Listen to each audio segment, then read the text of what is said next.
добре сте ми дошли на нашата хубава седянка. Да си поработиме, да се почерпиме, пък да си попеем и да си разкажеме някоя приказка. Вие знаете ли хубави приказки и песни? Да. Знаете. Ами хайде да попееме първо. 3, 4.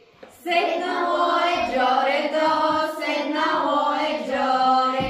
Ти лудо Джоредо, ти си лудо Джоре. Шарен чора плете до, шарен чора плете. Ти лудо Джоредо, ти си лудо Джоре. Нека първо аз да разкажа една приказка. Тя се нарича "Който не работи, не трябва да яде". Имало едно време една майка и един баща. Те си имали и дъщеря. Дъщерята се казвала Богданка. Тя била много красива, но била много мързелива. Идвали отдалече да я искат, но майката и бащата казвали, че Богданка е много мързелива и кандидатите бързо се отказвали.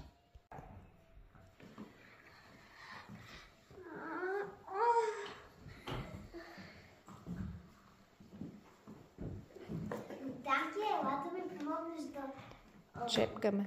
чекаме Вълната. вълната. Не мога сега, много съм изморена. Данки, я ми търси една вода, че съм ужасна. Не мога, много съм изморена, спи ми се.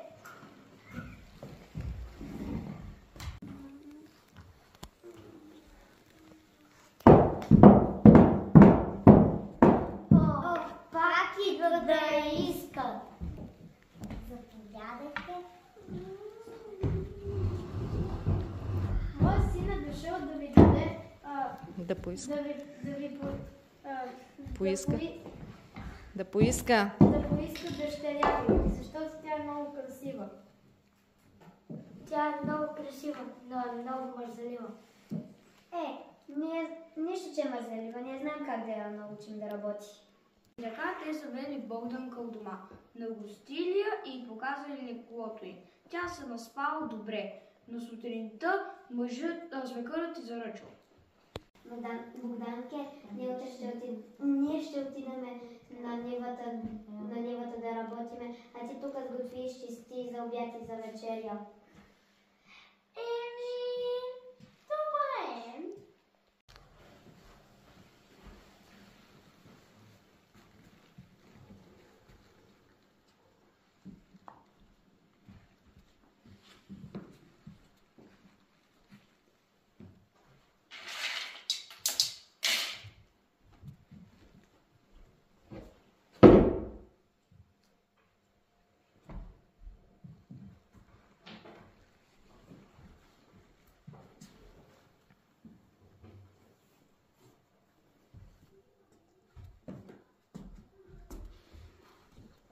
И така Богданка цял ден нищо не свършила.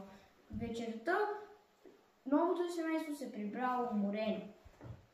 А тя пък нищо не била сготвила. През цялото време се разхождала в градинката и тук-там се полегнала.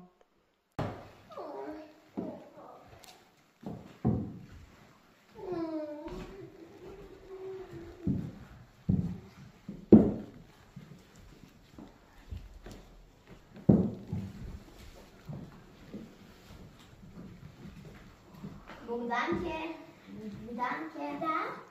Къде е вечерята? Вечеря? Какво ще ядем?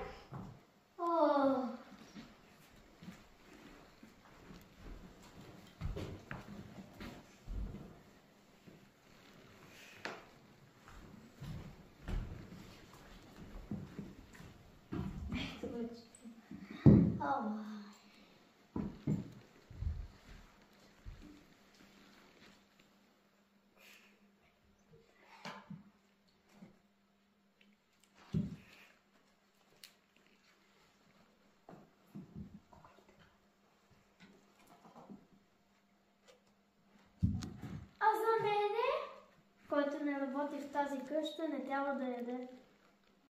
От глад Богданка цяла нощ не могла да мигне. На сутринта станало преди всички и започнало да шета.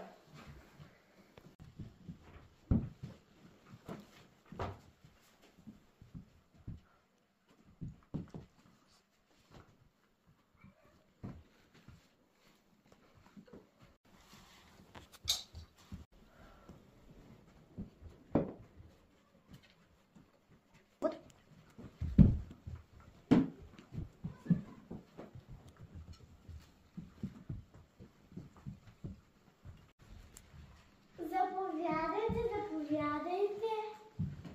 Леле, колко е чиста къщата.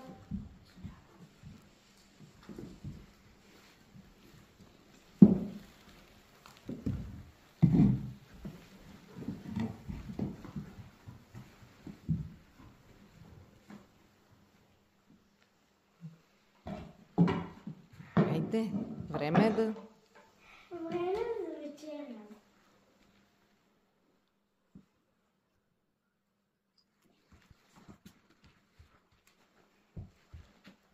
За теб, Богданки, е най-голямата, защото ти днеска си свърши работата. Изчисти къщата, измея, Изготви. измеси хляб и изготви. Така че... Благодаря. Така, аплодисменти! Я да видим гладната Богданка как яде.